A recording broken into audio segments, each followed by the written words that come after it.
This is a really fun episode about babies and music with Vered Benhorin.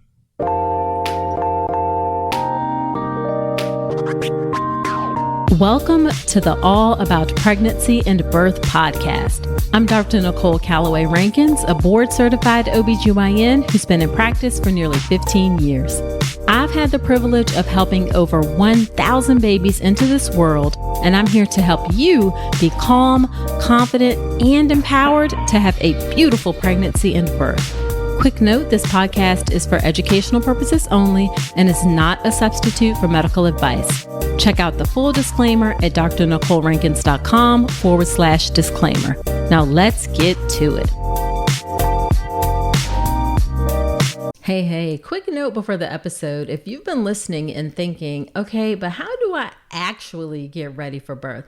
I've got something coming for you. It's the Birth with Power Pathway, and it's my new updated online birth course launching this May. I'll walk you through a step-by-step plan to get you calm, confident, and empowered. Get on my email list at drnicolerankins.com/email so you don't miss it. Well, hello. Welcome to another episode of the podcast. This is episode number 161, and I am so glad that you are spending some time with me today. So in today's episode, we have Vered Benhorin, and Vered is a music therapist and psychotherapist whose mission is to teach parents how to connect with their baby, speak their baby's language, and find moments of joy together. Thousands of parents swear by the techniques and tools she teaches in her Baby in Tune classes, and more than 10,000 families listen to her award-winning music for families on Spotify and iTunes. When she is not leading classes, doing instructor trainings, or lectures at conferences such as 0 to 3, she can be found in Tel Aviv, Israel, with her husband and 3 children. I absolutely love this conversation with Vered, where we talk about things like the benefits of having a few songs that you sing on a regular basis, like a lullaby song, a morning song, and a nighttime or bath song, how song choices for babies do not matter at all. Even Guns N' Roses can work, and she talks about that. She talks about why your voice or whether you can carry a note really doesn't matter. Like I myself, I always say I can sing, I just don't sound good when I sing. She says it doesn't even matter. And then also some free resources she has to offer you if you want to try and write your own song for your baby. So I love this conversation, and I really do wish I had this information when I was pregnant. You are definitely going to love it. Now, real quick, let's do a listener shout out. This is from McKenna B, who left me this review in Apple Podcast. And the title of the review says, Best Pregnancy Podcast. And the review says, the All About Pregnancy and Birth podcast has been such a game changer for me. I am pregnant with my first child, and I have learned so much from Dr. Rankins and now feel so much more confident and calm going into my birth. I even took her birth class because I loved listening to her so much. I 10 out of 10 recommend this podcast for anyone who is thinking about becoming pregnant or for someone who is, and then there are a couple of hearts behind it. Well, thank you so much, McKenna, for leaving me that kind review in the podcast. And I'm also so glad to have you inside the birth preparation course. If you don't know, the birth preparation course is my signature online class that gets you calm, confident, and empowered to have a beautiful birth. And if you love the podcast, you'll love the course. It's an organized way to take you through all of the things that will get you ready for your birth. So you can check out all the details of the birth preparation course at drnicolerankins.com/enroll. All right, let's get into the conversation with Vered.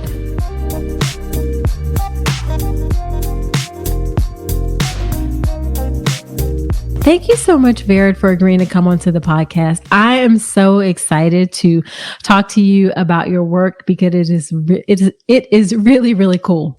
I'm so excited to be here because, Nicole, I love your podcast. I'm a fan of it. So thank you for having me. Oh, well, thank you. Thank you. So why don't you tell us a bit about yourself and your work and your family? Okay. So I'm a mom of 3. I've got a 13-year-old, 10-year-old, and 7-year-old.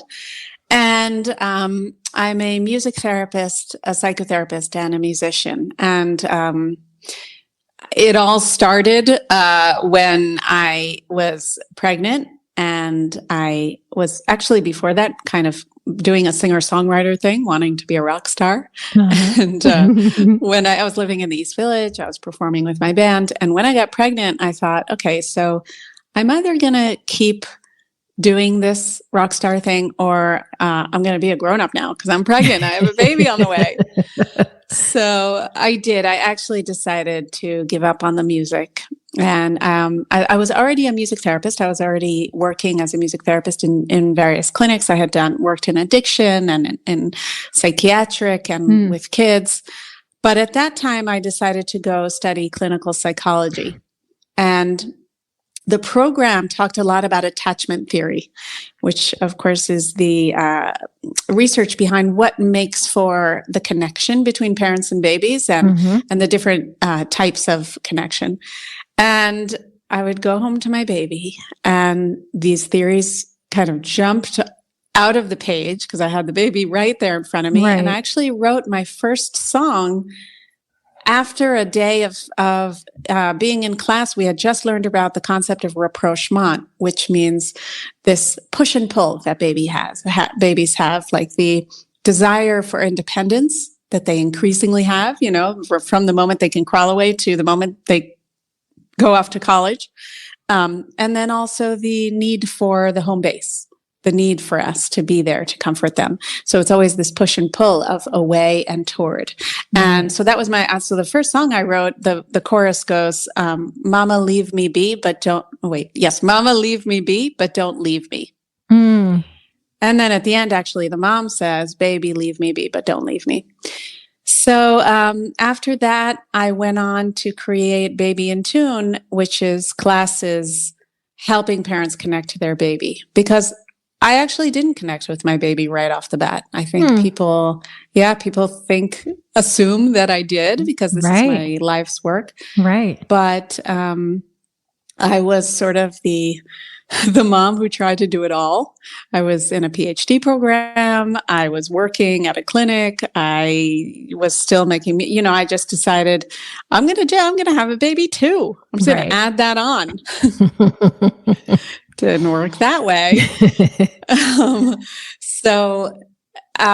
It was, and also I had a lot of nursing issues and I was pumping, I was trying to feed and I was exhausted. I was doing the thing that we do in those first months. And, I remember this moment of seeing my husband singing to the baby in the middle of the night. I was like crouched over the pump. I'm so tired. I just want to go to sleep.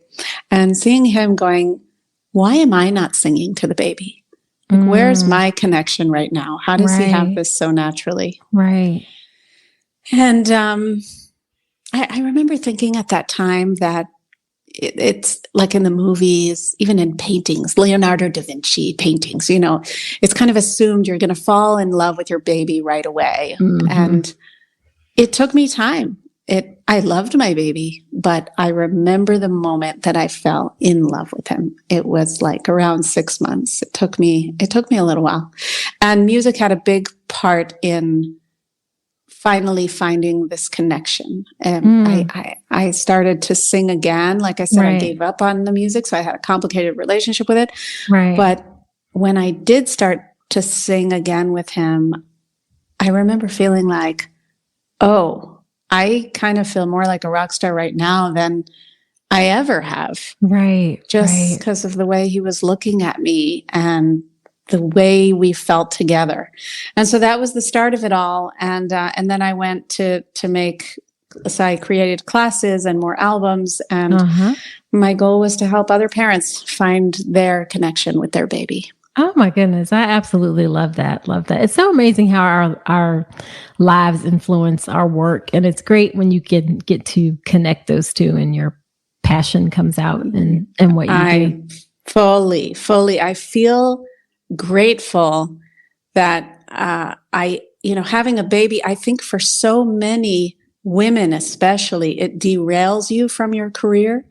I've worked with so many women like that. And even for me, it took a while to get to understand what my priorities are, what I'm doing. But in the end, it actually brought all of my loose ends together. The therapist, the musician, the rock star, the mom. It really kind of helped me merge all of them.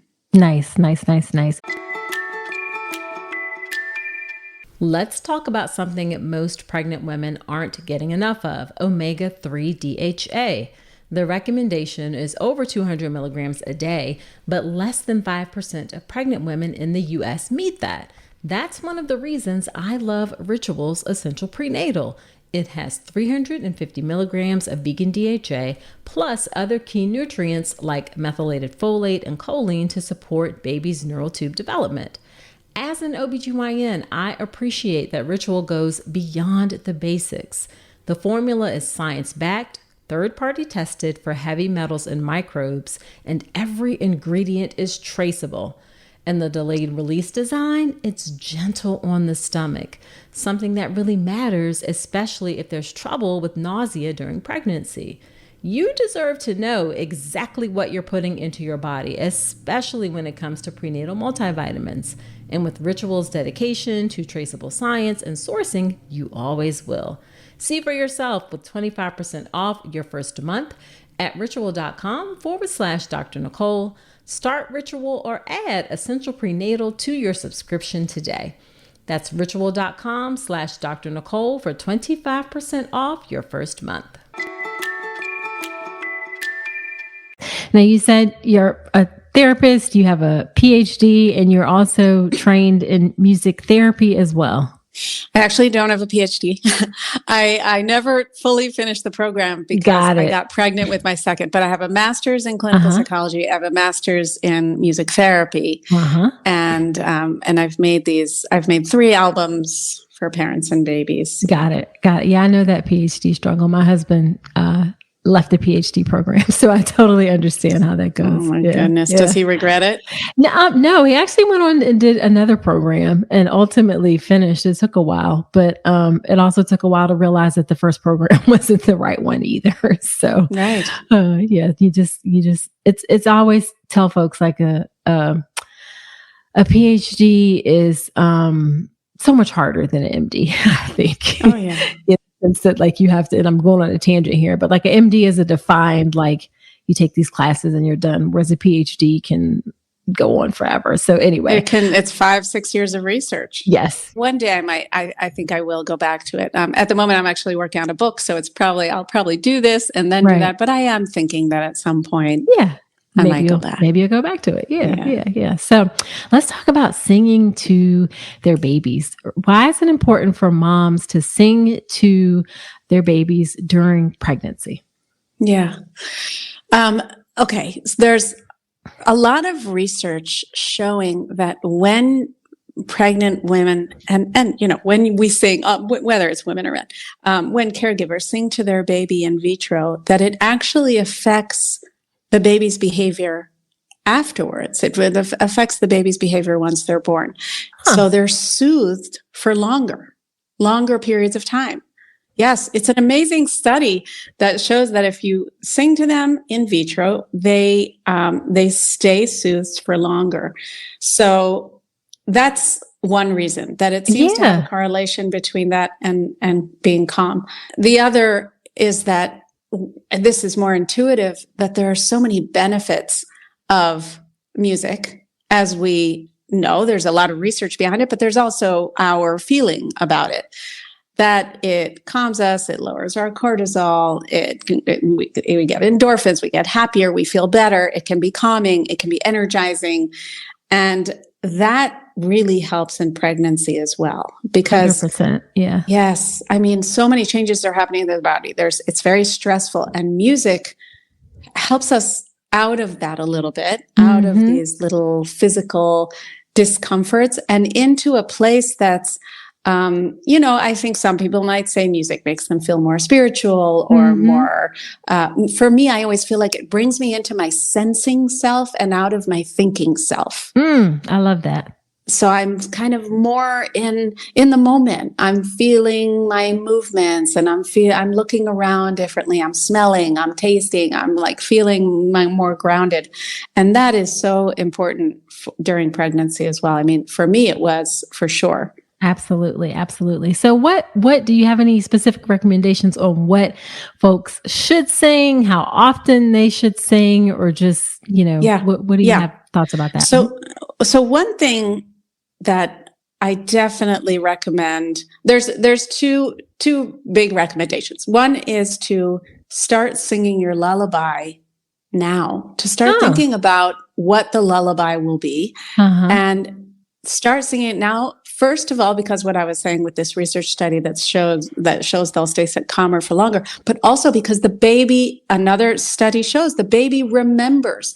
Not only does the baby recognize the voice, their mother's voice, but they just haven't done the study with the men that are around, but they've done the study with women, so I can say the women.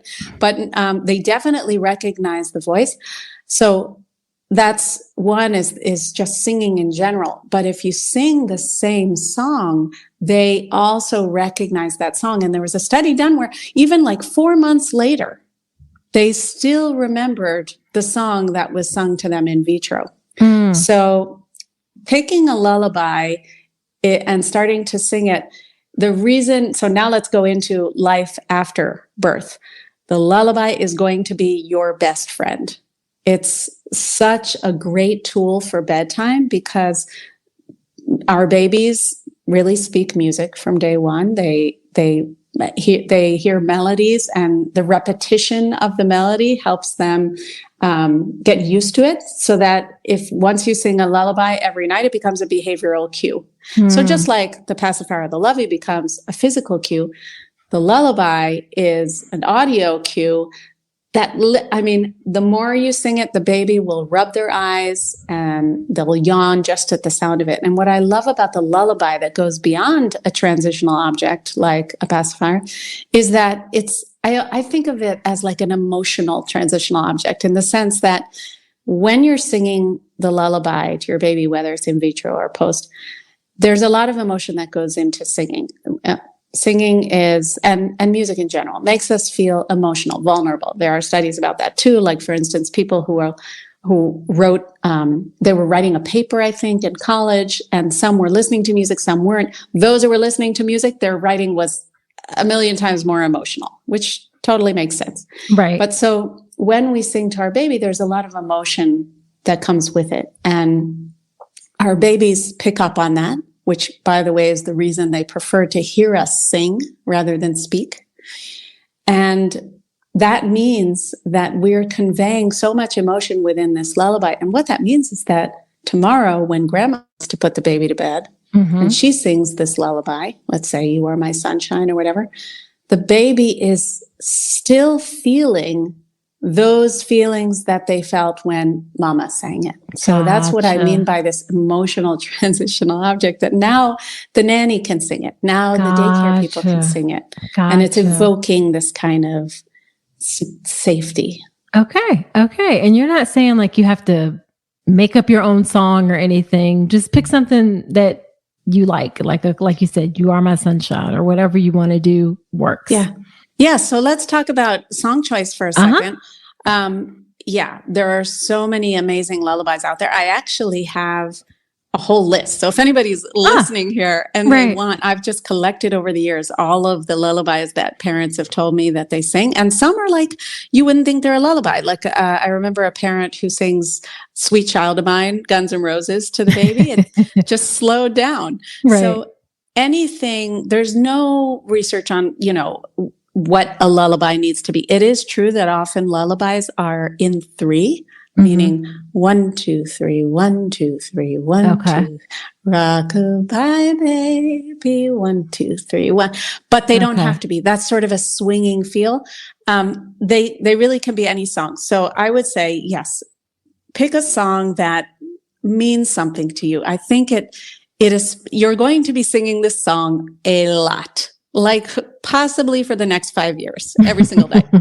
So Pick something you like. And I find that it's even better when maybe it's something that was sung to you. Maybe it's a song that was sung to your parents. I mean, start to ask around what songs are meaningful in your family. I love when it's generational, because music has this way of collapsing time. You know, we hear a song from our past and we're immediately there. It just has this way of collapsing it to just a song, and it holds all time in it in a way.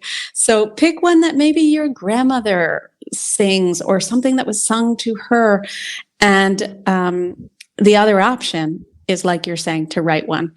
And it's actually easier than, I don't know if like right now people are going, oh, forget it. Okay, I'm definitely not going to write a song. Right. But it's actually easier than we think. And I'll just go briefly into this. The reason is that when we speak to our babies, we're naturally very melodic with them. So we say, hi, baby. Hi, right? We use this parentese, which is the way I did it. You know, it's normally this kind of bell curve. Starts lower, goes higher, and comes down. And for all of you pregnant people out there who are listening and going, I'm never going to speak that way to my baby, you will. The reason is that your baby responds to it. Your baby wants that. And so, and then when we're soothing, we descend in our tone naturally. We say, oh, it's okay.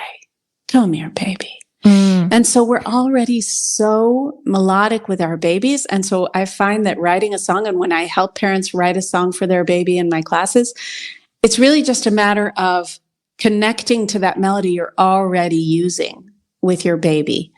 So I actually have a template for that too. If anyone wants to email me, I'd be happy to send that too. I kind of have a template of how to write your own lullaby, for all the courageous souls out there. Yes. All right. So what if folks don't have a great singing voice? You know, should they be worried if, you know, like I always say, I can sing. I just don't sound good when I sing. Yeah, absolutely. I'm so glad you asked this, because you're not alone.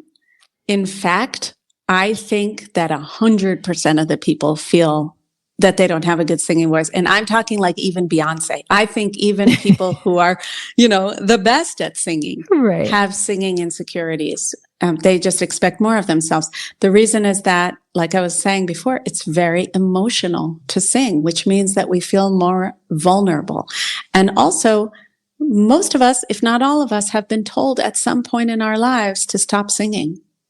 Maybe stop singing, you don't sound good, or stop singing, it's too loud. And that affects us. I mean, I remember when I was, now it's become my career, but I was definitely told at some point, no, you don't have a great voice. So singing brings up a lot of vulnerability. But I want to tell you a story that a mom in one of my groups told me. She came one day. We had just talked about lullabies. We had done the class on lullabies. And she came and she said, you know, I was really upset this week because I was thinking about the lullaby and trying to sing one, and I sound awful. And she said that her father always had such a beautiful voice, and that she used to say to her dad, oh my God, you're such a great singer. You should be famous. Right. Why are, you know, when she was little, he used to sing to her, and she thought, wow, he's really such an amazing singer. And so she called him and she said, what am I going to do? I don't sing like you. And he said, oh, baby, I have a terrible voice. You and your sister always thought that I was such a good singer, but the truth is I can't hold a note. But you thought I was a rock star. And yes, exactly. Yes. Okay. The fact is that your baby just wants to hear you. Gotcha. And they don't care how you sound. Right. And if you're going to sing to your baby in a closed room and nobody hears you, fine. Right. Do it for your baby. Nobody else needs to hear you. Gotcha. I love that. Now let's shift gears a bit and talk about labor playlists. That was one of the things you wrote in about. Why do you recommend that women have labor playlists? The reason is that it saved me from all 3 births. It really did. music saved me in all three births. And you know, the thing is, I'm a music therapist, so you would think that I would know the power of music, but I was surprised all over again that it did it, because each one of my births were so different, and each time it was music that got me through it. So with the first one, you know, I kind of was so naive. I remember we carried like the bouncy ball to the hospital. I can't believe we brought the bouncy ball to the hospital. By the way, it saved us because the taxi dropped us off at the back of the building, and we had to walk. It was in New York. We had to walk all the way around. And so I kept needing the bouncy ball to rest. Oh my goodness. I know. So, when we got there, it was a long labor. And when I was finally pushing, I had made a playlist with like the yoga music I was listening to at the time. So different from the other two births, by the way. I was still in like calm mode, and I had done yoga during my pregnancy with him. And so it was mostly Snatam Kaur. She's a Kundalini singer. And during the pushing, I remember it being like as if I was in between pushing, I was sort of going into a Shavasana. And the music helped me do it. It's like I was saying before, it got me out of thinking and into this, like, just kind of, at that moment, it really was kind of an out of body experience, because the music just helped me leave my body and flow. And not that it wasn't painful. Of course it was. And it's a stressful situation, but I just remember in between the pushes, because those moments are not always talked about. We kind of think more about the pushing itself, but in between, we want to find this like deep rest. And that's what the music helped me do in that birth. Gotcha. With my second birth, I was in a completely different state. My playlist was all like Stevie Wonder and Elton John, just like fun songs that I like to dance to. And when I got to the hospital, I was lucky. There was a shower there. We turned on the shower, and for like 2 hours, I was in the shower. My husband set up the speaker, and I just kind of danced and sang along with this, and it got me through all the contractions. Gotcha. So that was that birth. The third birth was so fast, but I remember in the taxi, because it was so fast, it was painful and everything was happening really fast. But I remember in the taxi, a song came on that just kind of reminded me of the beauty of it. You know, you can get into this like stress mode. So once again, it kind of relaxed me and brought down my cortisol. And I didn't even have time in that birth to put on my playlist. But that song in the taxi, I just remember once again, it kind of made me take a breath and realize what was that, the exciting, the amazing part of what was happening. I love it. So do you have any specifics? Are you like create a couple of playlists, have some different options? Because in the moment, you may not know exactly how you feel. That's right.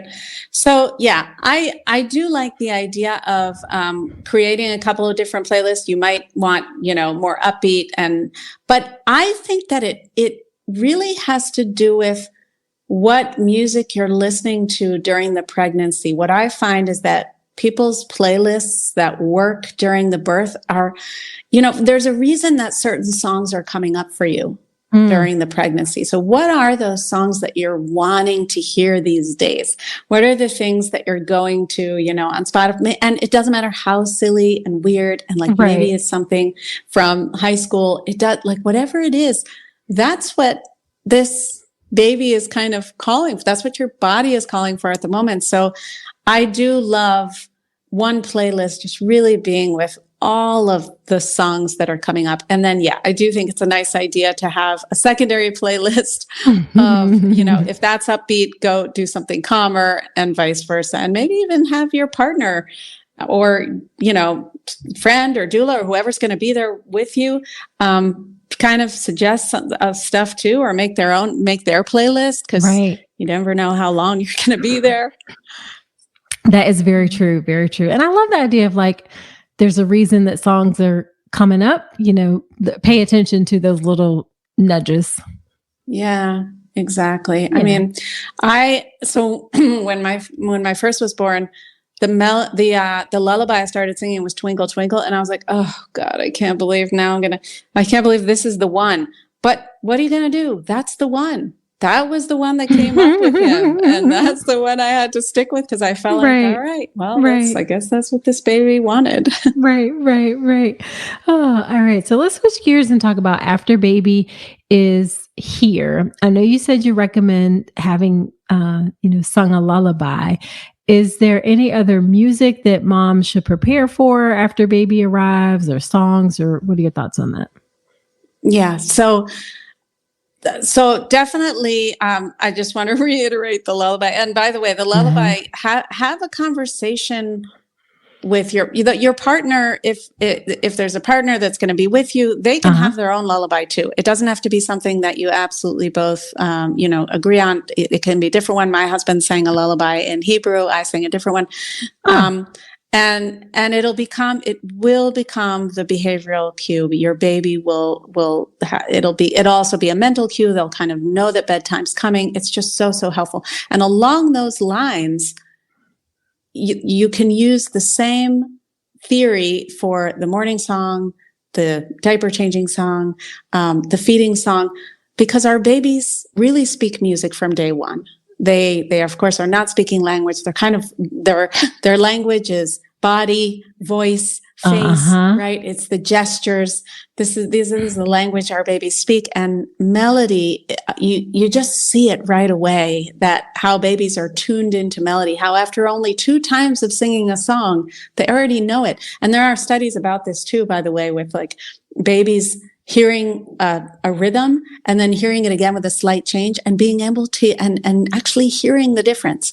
Or for instance, babies who I don't know if you had this experience where you see a baby kind of kicking to the beat of the music, and you think, wait a second, I think the baby's kicking to the beat, and they actually are. They are. It's pretty amazing. That is pretty amazing. Yeah. So it's really nice to have a morning song as well. The reason I love the morning song is that you're gonna want something that cues to the baby, it's morning. It's time for us to be together now. Right. You're not going to sing the morning song at 3 a.m. You're not going to sing it at 5 a.m. You're going to sing it whenever you decide it's morning, and it's going to cue to the baby, okay, it's together time, it's playtime. But the other reason is that we tend to pick up the baby and then go from like the dark room and the sound machine, like this very quiet atmosphere, to the living room where there's chaos and there's light and there's phones ringing and food being made. But if you have a morning song, what I love for parents to do is pick up the baby, start to sing the song in the room, and help them transition from the room to the outside while you're singing this song. I mean, can you imagine that you pick up your baby and you start to sing, "Good morning, my love. Good morning, my love." And you're singing it sweetly, and then you slowly move out into the room. That's the kind of way we want to transition with our babies without having these abrupt transitions. And music is so helpful for that. So morning is one. Feeding, same thing. At the beginning, babies, they're going to be feeding all the time. Eventually, there's going to be a situation where your baby gets very frustrated until you get the food ready. Right. And when you have a feeding song, it cues the baby that food is on the way, because they do start to learn it. Same with bath time. Bath time is a great time to have a song, because you're saying to the baby, you are about to be submerged in water. And I sing this song now as I get you dressed. And soon you're going to be doing this thing, because otherwise it can be very jarring. And so with all of these songs, I could say to the baby, let's say with the lullaby, I could say to the baby, okay, good night, baby, I love you. And the next night say, sleep well. But if every night I'm singing, sleep, my baby, then the baby is going to get to know that. They'll get to know the bath song. They'll get to know the morning song. It really does work. So that's one thing, is to use songs with your routine moments. Beyond that, music is so helpful with language, because our babies are learning these melodies through the repetition. they're learning words, and even better when you're putting gestures with it. So similar when you think about like Itsy Bitsy Spider, this really helps babies learn because it's really focusing on all their modalities of learning. Yes. I saw a really cool video on your site where it was like the nose and you were pointing out body parts. Yes, exactly. So I love doing the body parts song. I love offering that as a suggestion to parents because I think it's a really easy song for parents to write in a way. All you're doing is saying, I love your nose, I love your toes, or whatever. It can be any melody. You can even use a melody that exists. Let's say, what's one that it repeats? I don't know, but let's say You Are My Sunshine. I love your nose, I love your toes, I love your hair, and I love your cheeks. Like it could be anything. But I love when you're pointing to these body parts as you're saying them, then the baby is learning these body parts because it becomes a symbol. So it's working on their audio, their visual, their kinesthetic, their tactile. It's really working on all modalities of learning. Gestures are but not gestures alone, gestures with song. And on that note, the way you can tell that babies are learning language through music is that often the first words that babies speak are the ones that we sort of sing song without realizing it. Like often a baby will say, uh-oh, will be their first one because we always sing it the same way. Right. Or like my baby, her first word was diaper because I always said, should we change your diaper? Should we change your diaper? And so her first word was papa. Yeah. I love that. Love that. Love that. Love that. And you said it earlier, but I want to be clear. You think dads can sing to baby too, correct? Oh God. Yeah.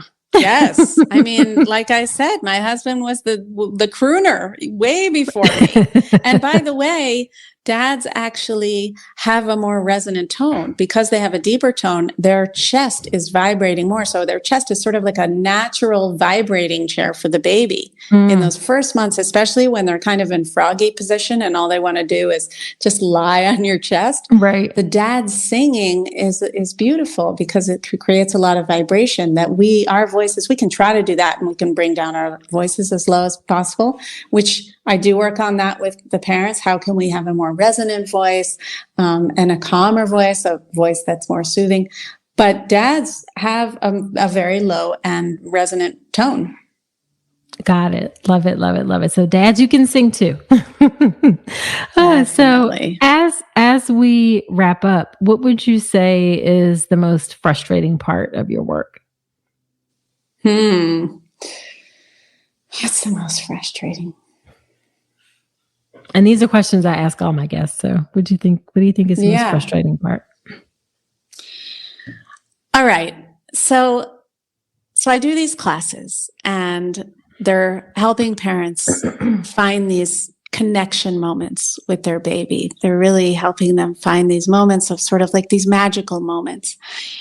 But that's not what brings parents to my classes. In a way, so what frustrates me is like, I'd like to say to parents, you should come to my class because I'm going to help you feel more connected. That ends up being the thing that parents always say, oh, it was the thing I didn't know I needed. Right. But they come because it's a music class. And I guess what I want to tell your audience is, you guys, connection is the most important. Once your baby is here, and even as we talked about in vitro, you can connect through the singing. That's the important stuff. There's so much, we have 50 years of research now, attachment theory, telling us that that's the stuff. That's what's going to affect your baby's well-being the most. Right. And so go into it knowing that, and that doesn't mean you have to be connected to your baby all the time. It doesn't mean you have to be present with them all the time. That's impossible. All it means is that you're going to work on it. You're going to find this way to feel connected to your baby during the day. And whether it's a few minutes here and there, however that is for you. But just knowing that that's the goal. That's Love it. About. Yep. Absolutely. Absolutely. So on the flip side, what's the most rewarding part of your work? Oh God, so many things. I feel so lucky to do this work. I guess I would say the emails that I get that are like, we were driving in the car today and your song literally saved us, or Aww. we were, playing today and what you taught us to do. Yes, those emails. The emails that I get that are just, even yesterday, I posted something that Mr. Rogers said, which was so amazing about children and how they kind of teach us. And someone wrote to me on Instagram, "You're as inspiring to me as Mr. Rogers." That's like the height of it. Yes. Doesn't get better than that. Love it. Absolutely love it. It's like, I'm wishing I would have found you when I was expecting. So this is just such really great, useful information and not hard to implement. Like, you're not saying this has to be difficult or complicated or anything like that. So then Yeah. So what is your favorite piece of advice that you would give to expectant families? So I guess it really is to go with the music. I know I'm sounding like a broken record, no pun intended, but I just know how much it helps the pregnant women that I work with, and how much it helped me through the pregnancy, but also through the births and really the connecting. And here's another offshoot of that is to dance. To dance. Yes. Yeah. Let's talk about that. Let's go ahead and talk about that. Yes. Yes. Yeah. The thing about pregnancy, when I don't know if you felt this, Nicole, when I was pregnant, I felt like sort of a flower. I felt like, oh, okay, I get it. I am just this part of nature that I grow a being, I've been grown. It was so humbling and also empowering at the same time. And I just felt like I felt sort of primal. I felt like I am a seedling growing from the earth. And when I danced, I remember feeling connected to that. It was the only time that I really dove into that, because when I put on music and I moved my body around, I sort of imagined I was the tree or blowing. And when I really let myself go with it, then that I felt kind of free with my body. And beyond that, I had so many aches and pains. And there's something about dancing where we move the way our body needs to be moved. It's really lubricating our body in this way that's safe for us. We're not like trying to stretch, sometimes when we do certain stretches, we can like sort of jam ourselves into it. Dancing is a very gentle way to move our body around in a way that feels nice and feels right. And I think really music facilitates that. And not just that, music makes us in sync with others. That music and dancing. So dancing, yes, exactly. I know. Oh my God! Yes, in sync with the baby, maybe in sync with your partner, all of those things. Yes. So I do remember dancing when I was pregnant and feeling the baby, because you can have the baby in you, you walk around, you do things, you're living life. But if you stop and dance and put on music, you suddenly are like, oh, okay. We're in this dance together. And this dance is going to go on, and they're going to be outside of me. And we're also going to be in a dance, because when I soothe, I'm going to be bouncing. I'm going to be emulating my heartbeat and the steps that I took. We often bounce after the baby comes out because they're used to our steps, which is why they were, sleeping during the day when we were walking around, and then they're up in the middle of the night because we're not moving. So it's the same thing once they're out and we're bouncing so much, but it's really this way of dancing with our baby and being in sync with them. There's so many studies on rhythm and being in sync with others, making us feel connected. So definitely that would be my number one piece of advice. Yes. And I love what you said too about dancing with your partner as well. Love it. Yes. Yeah, it's definitely important to help connect. So where can people find you and all of the amazing resources that you have? So first of all, if you all want to hear my music, it's on Spotify and it's at Vered. So that's Vered. Mm-hmm. And you can find, I have 3 albums for parents and babies, but I would really say even to start listening before, because there's a lullaby I wrote there. There's just certain songs that'll make you feel connected to the baby, even while you're pregnant. So that's number 1. Number 2 is my website is Baby in Tune, like to tune into your baby, babyintune.com. And it's the same on Instagram, Baby in Tune. But more than that, if anybody wants the lullaby list, or if you want the songwriting template, then you should go onto the website, babyintune.com, or Instagram at babyintune, and message me and say, hey, can I have that thing? Because I would love to send it to you. And then once your baby comes, I can also send you the soothing method, which will help you. It's a way to vocalize and use rhythm in order to soothe your baby. Love it, love it. And do you do virtual classes or anything?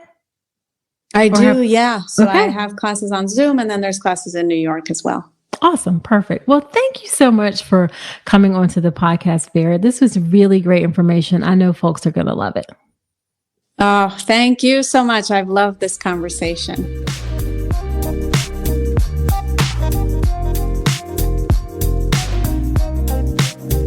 So wasn't that a great conversation with Vered? I really enjoyed that information, and it didn't feel overwhelming. It just felt like it could really be a fun thing to do. And I really do encourage you to check out her YouTube and her website, because she has some really, really cool videos there. And those links, of course, will be in the show notes. All right. After every episode, when I have a guest on, I do something called Dr. Nicole's Notes, where I talk about my top takeaways from the episode. Here are my Dr. Nicole's notes from my conversation with Vered. And I just have a couple for this one. Number 1, you may not have an immediate connection with your child, and that is okay. It took Vered, she said, about 6 months before she really felt that connection to her baby. That is not unusual. It doesn't mean that you're a bad mother. It doesn't mean that anything is wrong. You are 2 human beings who are getting to know each other. And it just may take a little bit of time. It doesn't mean that you don't love your baby with everything you have in your heart. It just takes a little bit to connect. You're 2 humans again, and you just may need a little bit of time. So if you don't have that immediate connection, don't feel bad. It is normal. And then the second point I want to make is that music can help create a safe environment during your labor. And there are some other things that can help with that too. I talk about that in one of the first lessons inside the birth preparation course.